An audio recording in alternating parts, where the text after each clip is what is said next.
So, Jai Gurudev, everybody, welcome again to Sri Pittanidaya. So, today, like I said earlier, it's a blessed day because it is Hanuman Jayanti.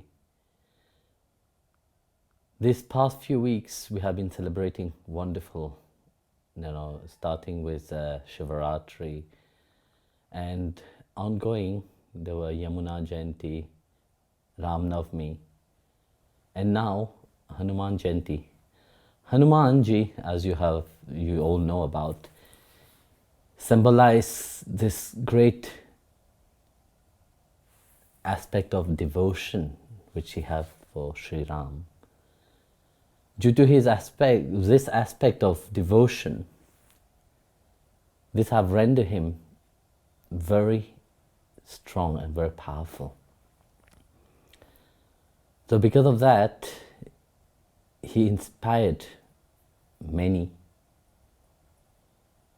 how he served, with which attitude one must serve and surrender really to the feet of the Master and God. So today we did Abhishekam on Hanumanji and been chanting. I'm sure everybody in the world is chanting the Hanuman Chalisa.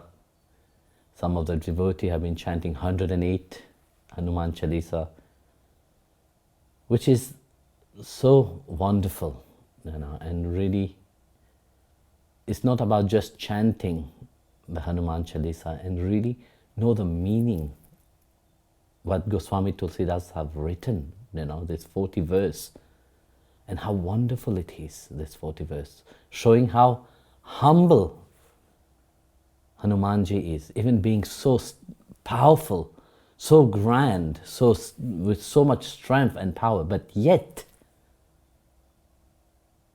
in spite of all his majestic, this greatness he is, but he's so humble. He's always ready to help the devotee of the Lord, to inspire them, to give them strength, and to stand by them in time of needs. Whoever call upon him, he's there. There were once instant in my life, actually. I always tell this story, how Hanumanji came.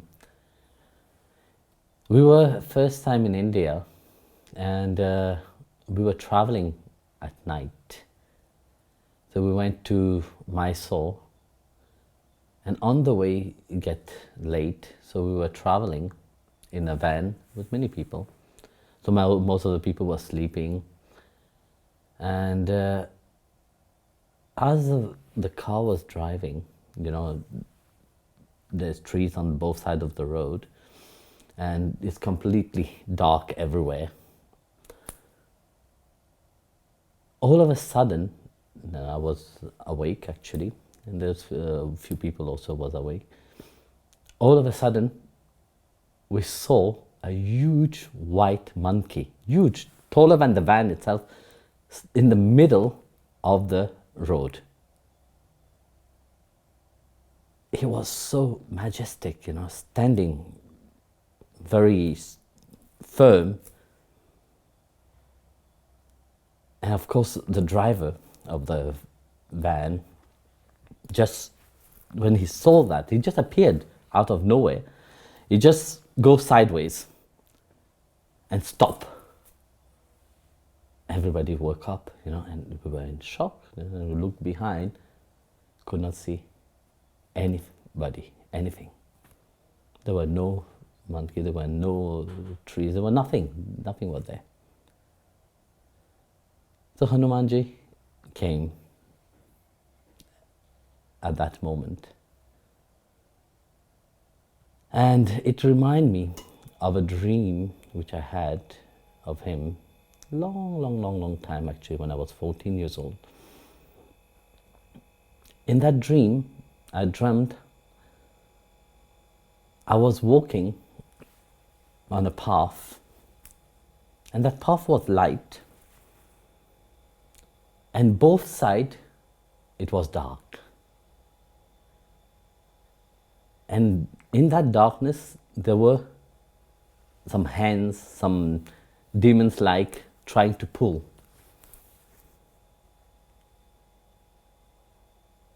And behind me, there was this huge Hanuman standing.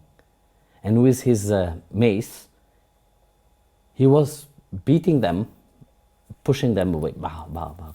And he said to me, "You carry on walking. I will always be behind you." And this is true, in any situation, he have always been here. You come in front of Sri Pityananda, I have put him there in front as a reminder.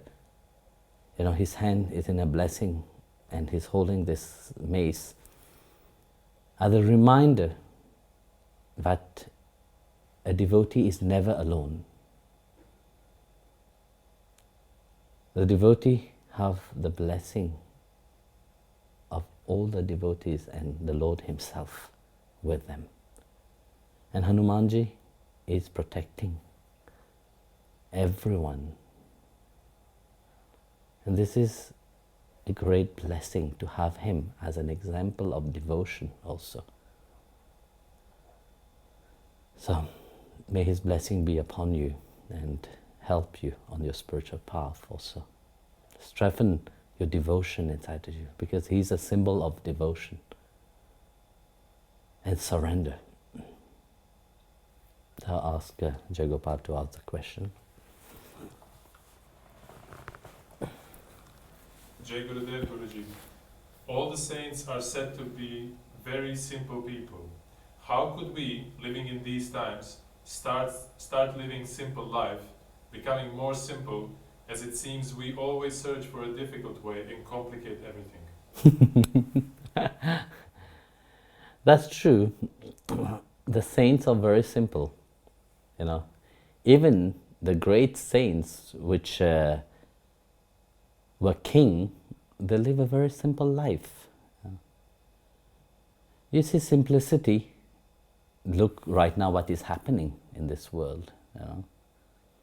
You see, it's a reminder that people have to be simple.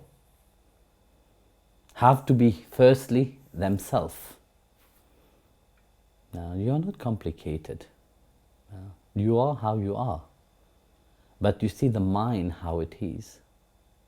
The mind likes to complicate things. Because you see, when the mind complicates things, the mind thinks that, yes, I understand something more.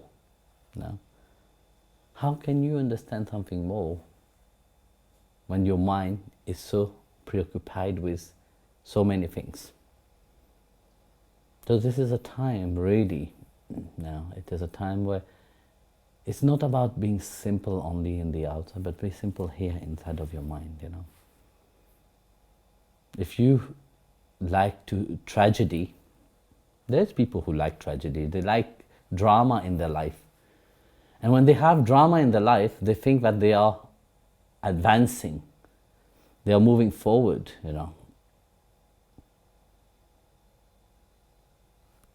Are you really moving forward? I don't think so. Actually, who is putting this drama? Yourself. There's nobody else to be blamed about. God, like Krishna says in the Gita, have created everything, and everything goes around through the mode of Maya, through the free mode of Maya, which is the guna. And everything is in place. But are you in tune with that? No. Because you think that if I know something more, that will be completely different. You see, human beings always have the idea that they know best. Now, they know everything. And they like to teach others about that. They forget that everything belongs to itself. That everything is by him. In chapter 9, he explained that, throughout chapter 9. I like that part, very much when he said, I'm the father, I'm the mother, and I'm everything that you can think, Then you ask yourself, who are you really? To say, yes, I have this, I have that, I have this, I have that. With what have you come in this world with to claim that you have it? Tomorrow you died. Would you take anything with you? You don't even take this little hair, let's forget about my long hair, but forget about just this little hair from this, you can't even take with you. And yet, you claim that you are everything. Bhagavan said, no, you are nothing, but I am everything. In chapter 9, verse 14, I think, he said, I am the friend, I am the storehouse, I am the dissolution of things. I am the father, the mother, before he said it, Like that, you see, it is only him, nothing else, So he is the one which stores every aspect inside of us, But when will we really understand that? Only when we are in connection with him, when we say, yes, he said, again in the same chapter, he said, I am the Lord. Continuously, he said, I am the Lord. Once you realize that he is the Lord of everything, then automatically you become humble. Not just through the mind understanding that, God is God, He's the Lord of everything. No, sincerely. Today, like we are saying, we are celebrating the festival of Hanumanji. Hanuman is an ocean of wisdom. But yet, in front of Sri Ram, that ocean of wisdom bow down to him. But he doesn't know anything. So what kind of quality is that, That make such an ocean of wisdom bow down to the Supreme Lord himself. And this is when one knows one dharma, really. What is your dharma here? Your dharma, firstly, is to attain the feet of the Lord, nothing else. This is a primordial dharma of you being here in this world, is to attain Him. And for that, you must try your best to do anything for that. And like I said earlier, it's only when you become humble that this is possible. Just like Hanumanji is humble, like that, one heart must be humble. So there is a beautiful story, Once Lord Krishna wanted to go and visit one of his devotees' house. So he went. When he went, as he arrived there, of course, you see, everybody welcomed the Lord in a very blessed way. So he saw outside there was a bull cart there. And he asked the devotee, for whom does this bull cart belong to? And the devotee happily said, Lord, it is yours. Okay, Krishna went inside the house and he saw many things in the house and he was asking, For whom does this chair belong? I said, it is yours. For whom does this table belong? It is yours, my Lord. It is. So after asking everything in the house, whatever he was seeing, he was asking. And every time there will be the same answer. It is for you, my Lord. You know. So at the end, Krishna asked, if everything belongs to me, then what is yours? So the devotee was such a great said, yes, everything belongs to you, my Lord, but you belong to me. So like that, you see, if you have that certitude that he belongs to you, he will belong to you.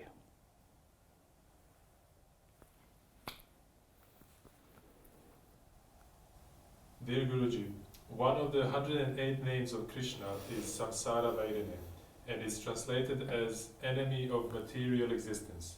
Could you please explain what it really means?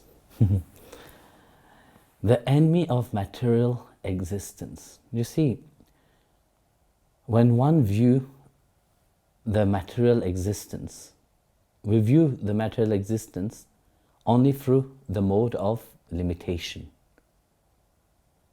So when we see this existence outside, we view it through the mind, and through the mind, view it through the senses, and experience it through the sense organs. You know? So what happened? One get bind to this existence. So when one get bind to this existence, one is never free. So how one will be free? Only when one is challenged. No? So to challenge, one must become the opposition to it. Because you see, if it goes the same way that one understands, one will just go happily into that. No? So, what will change? Life after life, life after life, life goes on. There is no changes happening. So one must come to the point of opposite.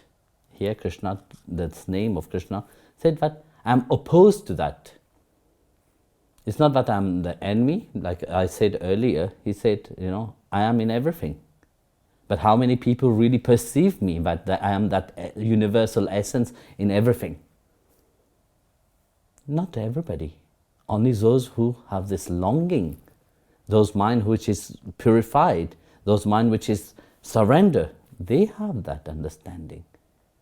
But otherwise, for a normal devotee or people, they are so attached to everything. Why are they attached to everything? It's due to fear. You know, because everybody wants to be happy, but the happiness is based upon fear. So how can one be free from that? So Krishna have to become the enemy of that, no? So it's not about the enemy of the person, it is that mindset. He become enemy toward that mindset, that delusion mind which make everything appear so real. You know, so in that same verse, you know, earlier I was saying, Krishna said, you know, I am the Lord, and I am the refuge. You know, I am the abode, and I am the refuge. I am the witness. You know? So he is the witness. So he is sitting deep within you, witnessing this delusion which is happening on the outside. Imagine that. You are sitting, imagine you in his place now, okay? Life after life, you know, you have made this, you have given experience to that soul to experience the world, to finish with the karmic things. You are sitting inside, and then you see the same delusion going on and on and on and on and on. Put yourself in his place. What will happen? How would you feel?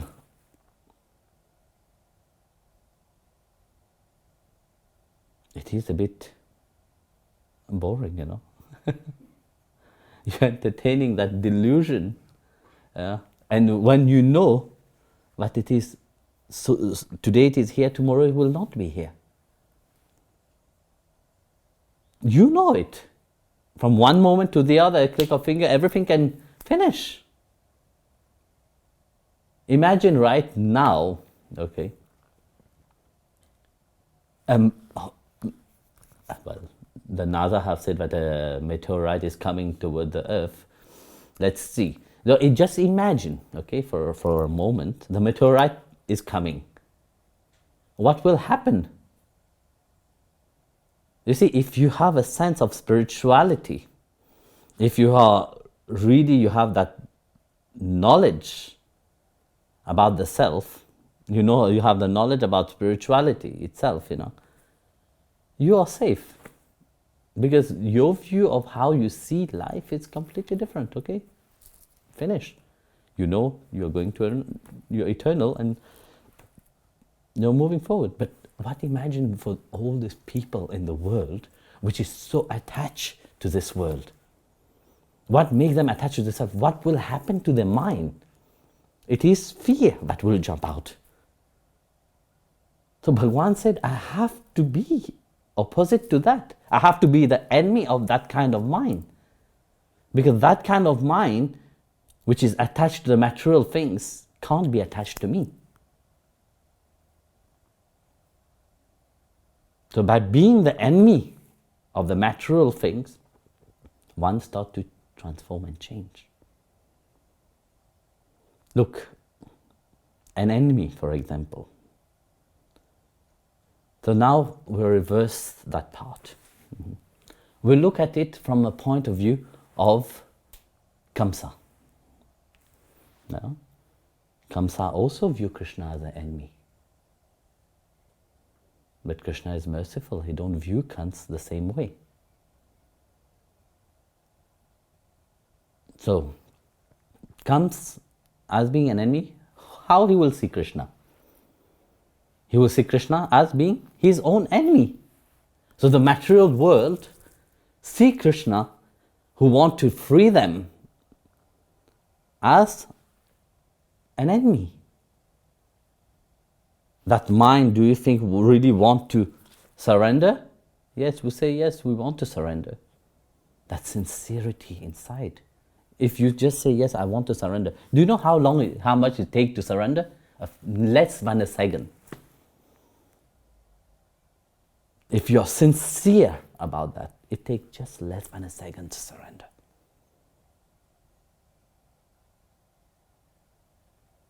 But due to fear, you can't. Due to fear, you goes on. I must know this, I must know that, I must learn this, I must learn that. Yes, learning is very important. To have the right knowledge is very important, not to make you robotic.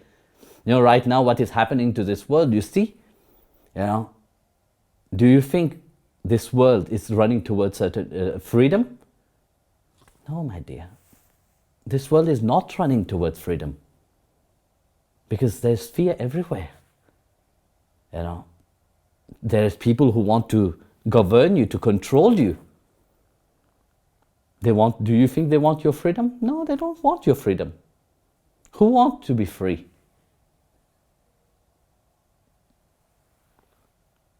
Because they don't understand what is freedom. They understand only what is control. As long as they control you in so many ways, you know, the way they want you to be,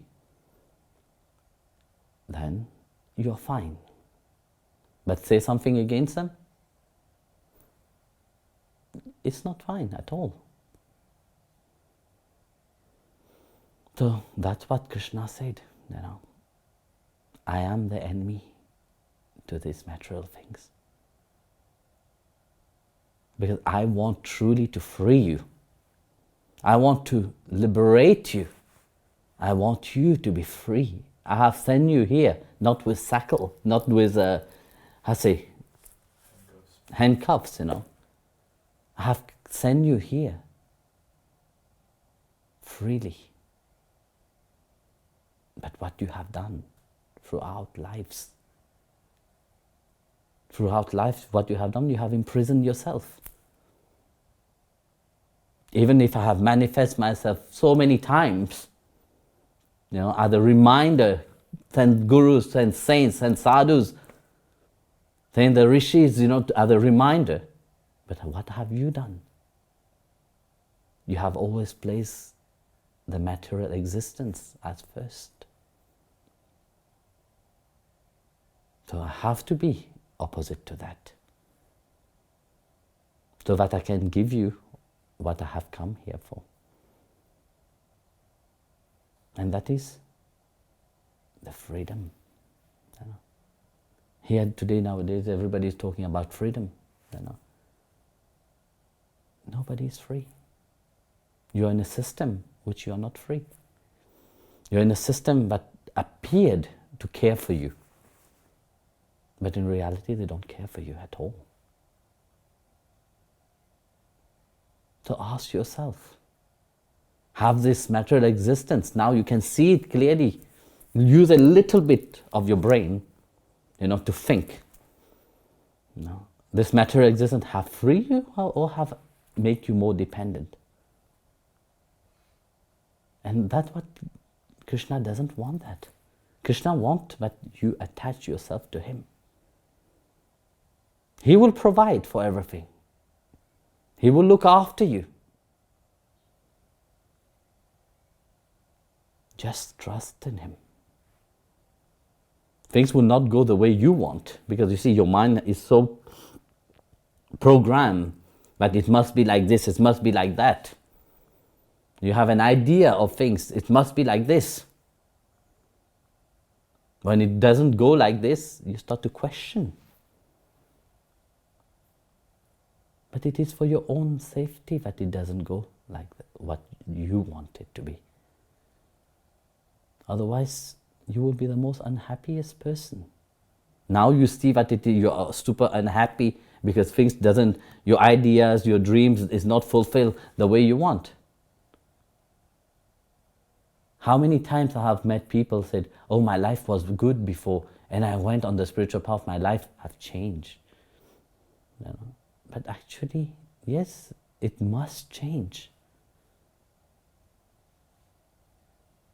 Otherwise, you will just live a life like ordinary, like normal people live their life.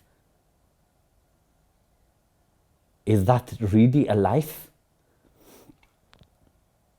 A life without aim, without goal? That's what you call life? What the difference there is, if this you call life, what the difference there is between you and an animal? There is no difference at all. So that's why Krishna have to become the enemy of that. To oppose it, so that you can perceive beyond that material existence, that he is the essence of everything. That's why he said to Arjuna, the yogi perceive me everywhere. If you could perceive him in everything, yes, it's fine. Then you are free. But have you reached to that level? No, you have not reached to that level. That's why he is opposed to your mind. So, understand that he is the most caring one.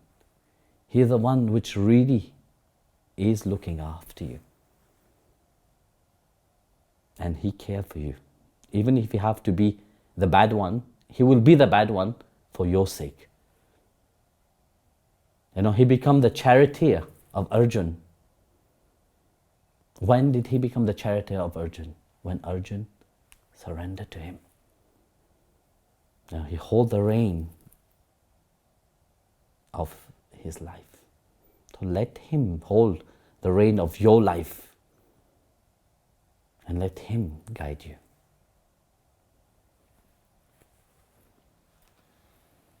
Dear Guruji, as our family is in quarantine, we're watching Mahabharata series together.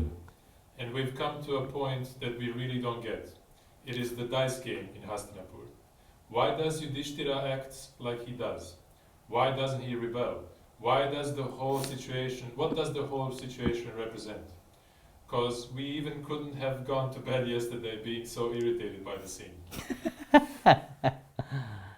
Well, this game of dice, it's a game of treachery, actually.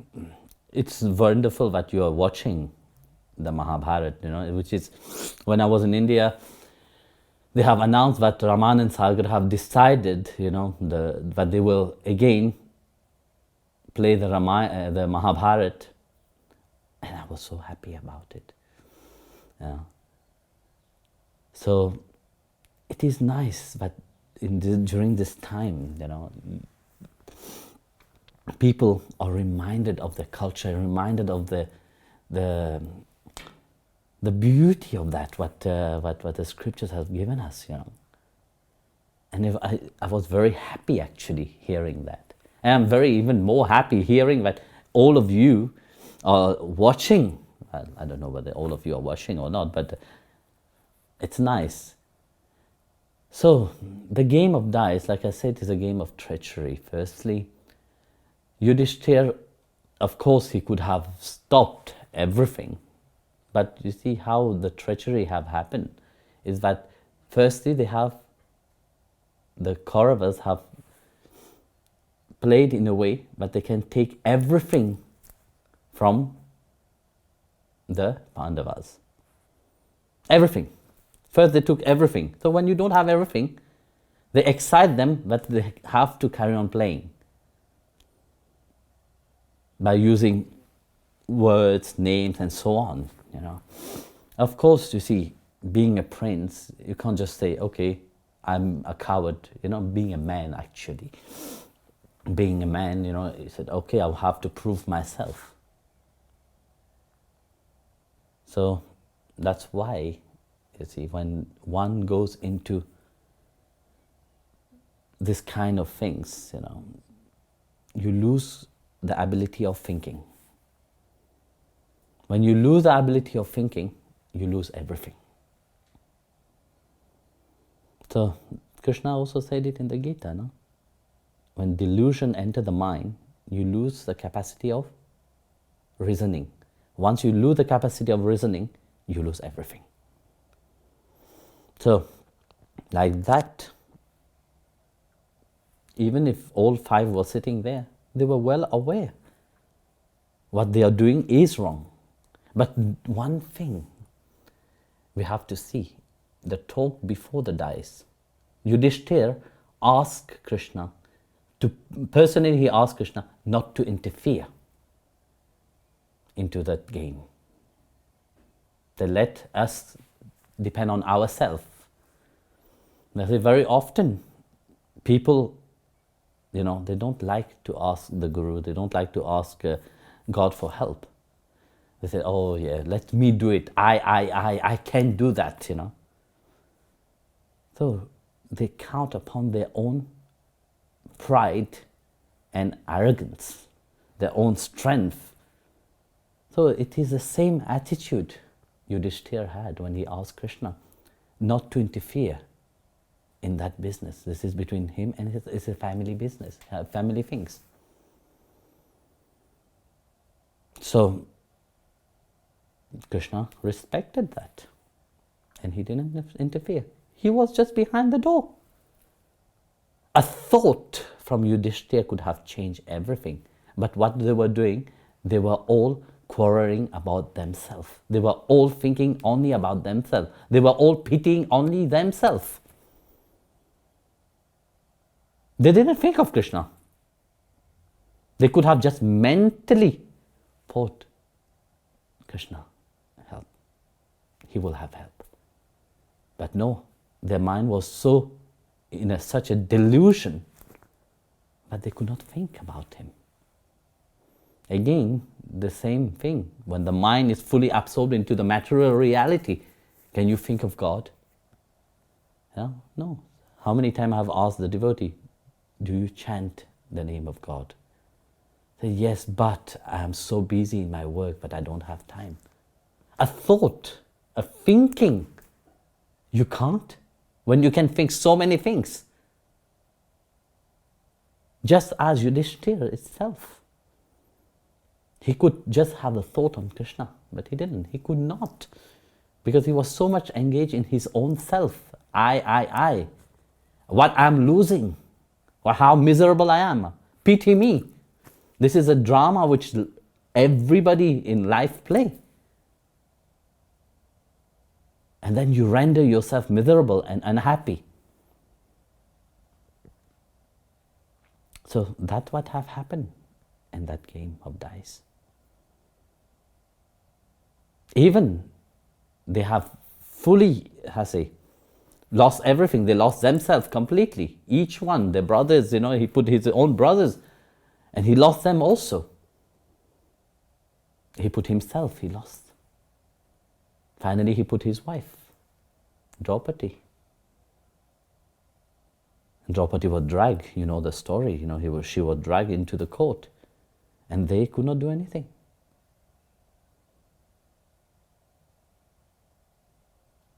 Draupadi was, disrobed, yeah. But she first was holding upon her own sari, upon her own dignity, upon her own power.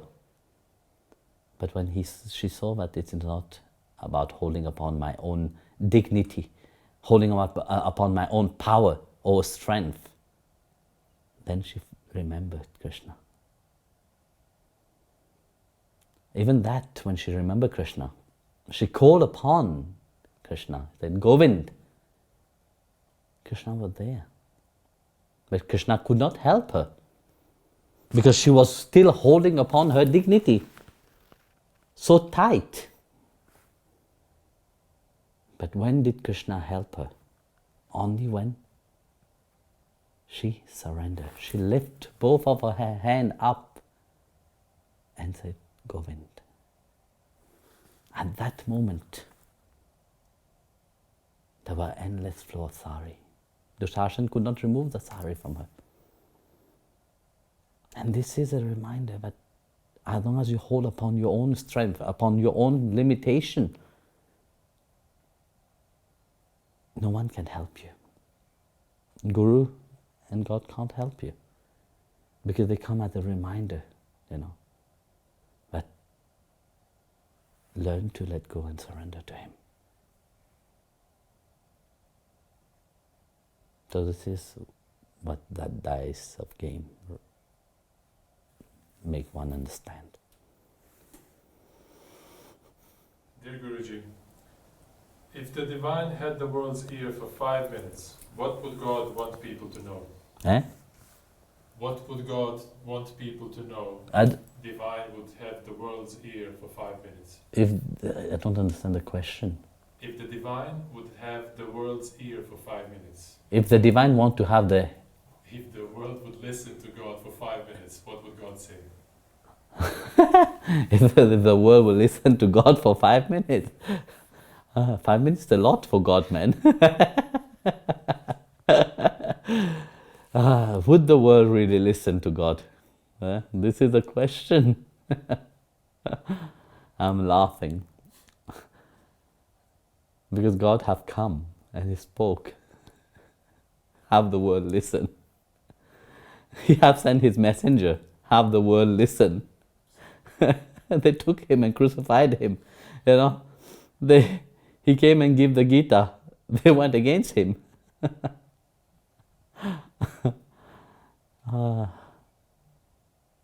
He spoke through the saints. He spoke through the sages. He spoke through the gurus, as a reminder. Have the world listen.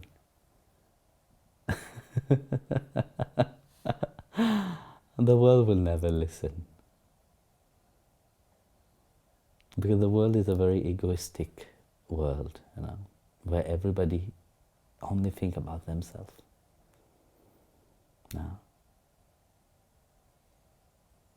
And that's why, even if God will give 1 minute, even 10 minutes, even 100 minutes, the world will not listen to Him. So, what will I say? What would he say, really? You know, he knows what the world will not. He have said everything. Have they ever listened? If they have not listened for what he have said 5,000 years ago, he have sent messages, take Jesus, and so many saints he have sent. Have the world listened? No. Many have listened due to fear. Out of fear, they have listened. They have changed out of fear. But out of willingness, only a few have listened. So, you see, just to listen doesn't make any difference. You have to trust also into the word. To listen, many people listen. So many things they listen.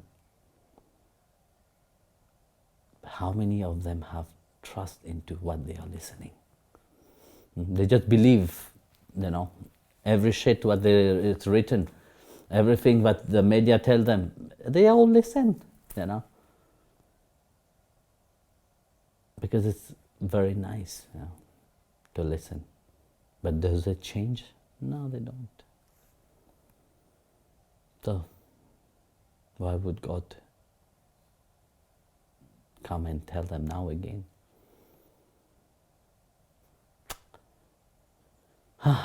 He spoke, he speak, he will speak as a reminder. And those who have ears to hear, they will hear it. And those whose mind is fully focused upon the Lord, have Him, they will understand Him really. So, that's it. Jai Gurudev.